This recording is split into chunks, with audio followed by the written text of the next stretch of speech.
चंद्रभागेच्या तीरी उभा मंदिरी तो पहा विटेवरी. विठ्ठल विठ्ठल जय हरी हो, विठ्ठल विठ्ठल जय हरी. अव दुमदुमली पंढरी, अव दुमदुमली पंढरी, पांडुरंग हरी तो पहा विटेवरी. विठ्ठल विठ्ठल जय हरी हो, विठ्ठल विठ्ठल जय हरी. नमस्कार, मी सदाशिव गोविंद. सह्याद्रीच्या पश्चिम रांगात दोन डोंगरांच्या इन बेचक्यात वसलेल्या गावातील एक चिटपाखरू म्हणा ना. आमच्या सासऱ्यांच्या कृपेने मला विठुरायाच्या रावळाची जबाबदारी आली. गतजन्मी काहीतरी पुण्य केलेले असावे, पण कधी कधी मनाला एक विचार शिवतो की पुण्य मी केले म्हणून विठुरायाच्या रावळाची जबाबदारी आली, की पुण्य आमच्या नमाचं आहे. नमा म्हणजे आमची नर्मदा, माझी मुलगी. अगदी न्हानियाच्या तुक्याच्या वंशात शोभावी अशी आमची नर्मदा. तिच्या रक्तात सुद्धा असल्या संत मंडळीचा अंश असावा.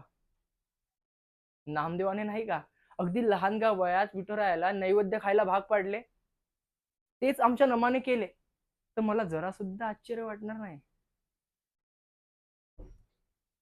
जेमतेम 10 वर्षाचं वय तिचं, पण इतर मुलींसारखी सागर पारंब्या, सागर गोट्या, झिम्मा फुगडी यात रमणार नाही. हो, नाही म्हणायला भातुकली खेळेल, पण ती सुद्धा विठुराया संगेच. आता किती थंडी आहे, मला तर लहानपणी झोपेतून उठू वाटायचंच नाही. छान उबदार गोदडीत पडून राहावं वाटायचं, पण आमच्या नमाला हा विचार सुद्धा शिवत नाही. किती थंडी असली तरी भल्या पहाटे माझ्या संगे काकडा आरतीला येते. हो, विठुरायाला अभ्यंग स्नान घालायची मोठी हौस तिला.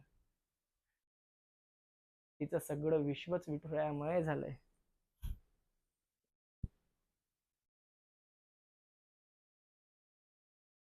पण लग्नाचं वय होत चाललंय, तसं काळजात लकलक होतंय की तिचं विश्व बदलणार. स्वप्नातून वास्तवात यावंच लागतं. हो, पण म्हणून जमीन आसमानाचा बदल तर होणार नाही ना. सासूरवाशीण झाल्यावर ती काय करेल? विठ्ठलाशी नातं दुरावणं सहन होईल का तिला? मला तर कल्पनाच करवत नाही. बा विठुराया, तूच काहीतरी मार्ग काढ यातून.